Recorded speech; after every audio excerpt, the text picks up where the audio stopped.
Il y avait un homme malade, Lazare de Béthanie, village de Marie et de Marthe, sa sœur. C'était cette Marie qui oignit de parfum le Seigneur et qui lui essuya les pieds avec ses cheveux. Et c'était son frère Lazare qui était malade. Les sœurs envoyèrent dire à Jésus, « Seigneur, voici, celui que tu aimes est malade. » Après avoir entendu cela, Jésus dit, « Cette maladie n'est point à la mort, mais elle est pour la gloire de Dieu, afin que le Fils de Dieu soit glorifié par elle. » Or, Jésus aimait Marthe et sa sœur et Lazare.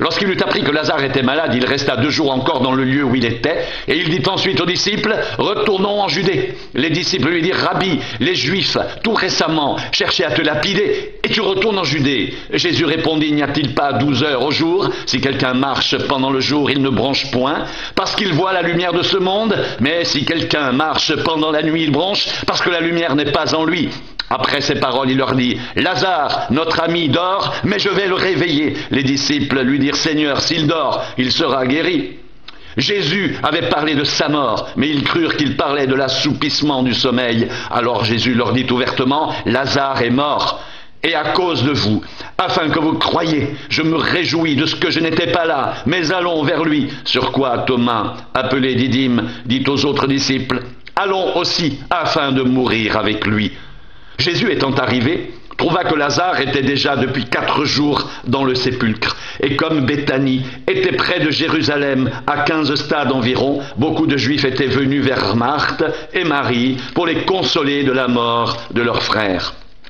Lorsque Marthe apprit que Jésus arrivait, elle alla au-devant de lui, tandis que Marie se tenait assise à la maison. Marthe dit à Jésus, « Seigneur, si tu avais été ici, mon frère ne serait pas mort, mais maintenant même, je sais que tout ce que tu demanderas à Dieu, Dieu te l'accordera. » Jésus lui dit, « Ton frère ressuscitera. » « Je sais, lui répondit Marthe, qu'il ressuscitera à la résurrection, au dernier jour. » Jésus lui dit, « Je suis la résurrection et la vie. Celui qui croit en moi vivra, même s'il meurt, et quiconque vit et croit en moi ne mourra jamais. Crois-tu cela ?» Elle lui dit, « Oui, Seigneur, je crois que tu es le Christ, le Fils de Dieu, qui devait venir dans le monde. » Ayant ainsi parlé, elle s'en alla. Puis elle appela secrètement Marie, sa sœur, et lui dit, « Le Maître est ici, et il te demande. » Dès que Marie eut entendu, elle se leva promptement et alla vers lui, car Jésus n'était pas encore entré dans le village, mais il était dans le lieu où Marthe l'avait rencontré. Les Juifs, qui étaient avec Marie dans la maison et qui la consolaient, l'ayant vue se lever promptement et sortir, la suivirent, disant, « Elle va au sépulcre pour y pleurer. » Lorsque Marie fut arrivée là où était Jésus et qu'elle le vit, elle tomba à ses pieds et lui dit, « Seigneur, si tu avais été ici, mon frère ne serait pas mort. » Jésus, la voyant pleurer, elle et les Juifs qui étaient venus avec elle, frémit en son esprit et fut tout ému. Et il dit, « Où l'avez-vous mis ?»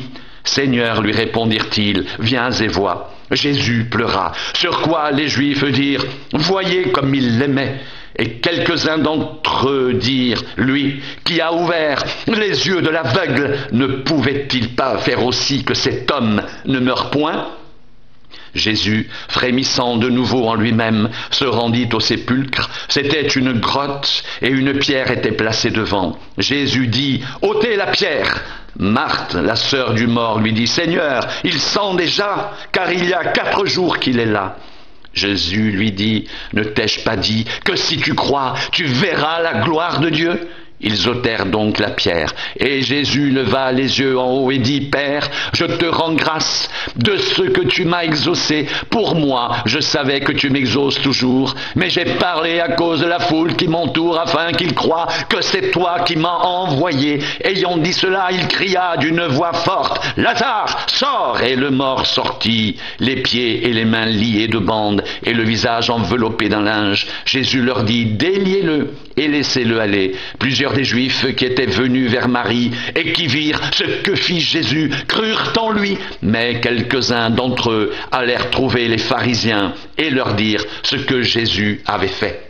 Alors les principaux sacrificateurs et les pharisiens assemblèrent le Sanhédrin et dirent, « Que ferons-nous, car cet homme fait beaucoup de miracles? Si nous le laissons faire, tous croiront en lui, et les Romains viendront détruire notre ville et notre nation. » L'un d'eux, Caïphe, qui était souverain sacrificateur cette année-là, leur dit, « Vous n'y comprenez rien, vous ne réfléchissez pas qu'il est dans votre intérêt qu'un seul homme meure pour le peuple et que la nation entière ne périsse pas. Or, Il ne dit pas cela de lui-même, mais étant souverain sacrificateur cette année-là, il prophétisa que Jésus devait mourir pour la nation. Et ce n'était pas pour la nation seulement, c'était aussi afin de réunir en un seul corps les enfants de Dieu dispersés. Dès ce jour, ils résolurent de le faire mourir. C'est pourquoi Jésus ne se montra plus ouvertement parmi les Juifs, mais il se retira dans la contrée voisine du désert, dans une ville appelée Éphraïm, et là, il demeurait avec ses disciples. La Pâque des Juifs était proche, et beaucoup de gens du pays montèrent à Jérusalem avant la Pâque pour se purifier. Ils cherchaient Jésus.